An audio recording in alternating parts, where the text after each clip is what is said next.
ஓம் மகாலட்சுமி च विद्महे विष्णुभद्री च धीमहि तन्नो लक्ष्मी प्रचोदयात्. ஓம் நமச்சிவாய. மேன்மைகள் சைவ நீதி விளங்குக உலகமெல்லாம். நோயற்ற வாழ்வே குறைவற்ற செல்வம்.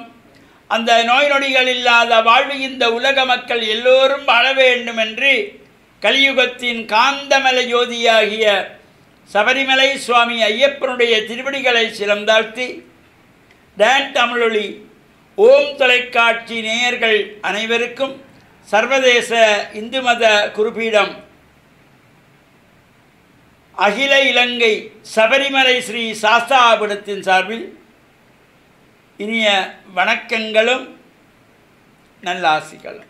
என்றும் மங்களகரமான விஸ்வாவசு வருஷம் ஆனி மாதம் 21ஆம் நாள் 5/7/2025 சனிக்கிழமை.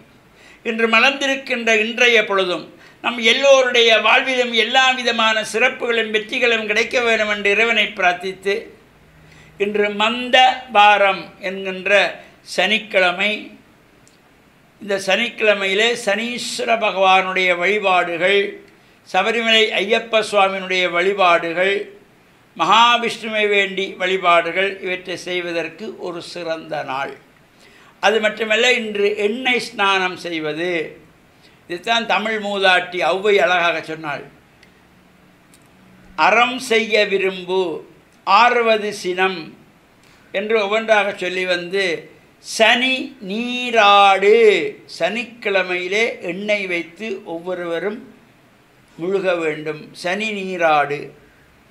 அதனால தான் இந்த சனிக்கிழமையிலே எந்த சுப காரியங்களும் செய்யக்கூடாது. கிரகப்பிரவேசம் செய்யக்கூடாது, திருமணங்கள் செய்யக்கூடாது, ஒரு வீட்டுக்கு அத்திவாரம் போடக்கூடாது, ஒரு திருமணத்துக்கு நிச்சயதார்த்தம் பண்ணப்படாது.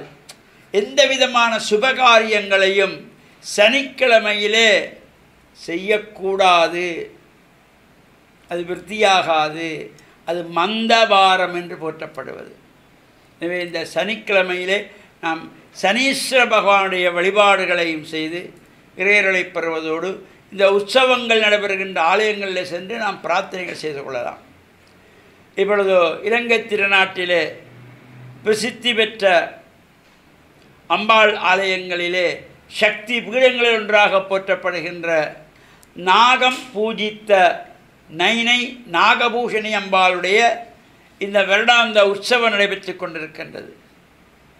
தினமும் பல நூற்றுக்கணக்கான அடியவர்கள் அங்கே சென்று அம்பாளை வழிபாடு செய்து தங்களுடைய நேர்த்திக்கடன்களை எல்லாம் நிறைவு செய்கின்ற வகையிலே இலங்கை திருநாட்டில் உள்ள மக்கள் மட்டுமல்ல, உலகளாவிய ரீதியிலே உள்ளவர்களும் வந்து வணங்கி தங்களுடைய நேர்த்திக்கடன்களை எல்லாம் செலுத்துகின்ற ஒரு சிறப்பு இந்த நைனை நாகபூஷணி அம்பாள் ஆலயத்துக்கு உண்டு.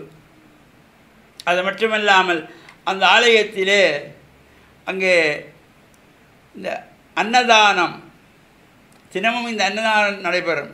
சிறப்பாக ஒவ்வொரு ஊர்களிலே உள்ளவர்கள், ஒவ்வொரு தேசங்களிலிருந்து வந்தவர்கள், வெளிநாட்டிலே உள்ளவர்கள் அவருடைய பங்களிப்புகளோடு அங்கே இந்த அமுத சுரபி என்கின்ற வகையிலே இந்த அன்னதானமும் வழங்கப்படுவது இந்த உற்சவ காலங்களிலும் சிறப்பாக நடைபெறும்.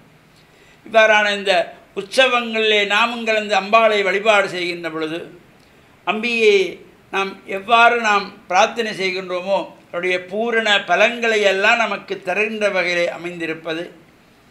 இந்த அம்பிகை நாகம் பூஜித்த நாகபூஷணி என்று எல்லோராலும் போற்றப்படுகின்ற அன்னை பராசக்தியினுடைய உற்சவ காலங்களில் நாமும் சென்று கலந்து பிரார்த்தனை செய்து தொண்டுகள் செய்து இறையருளை பூர்ணமாக பெற்று மண்ணில் நல்ல வண்ணம் வாழ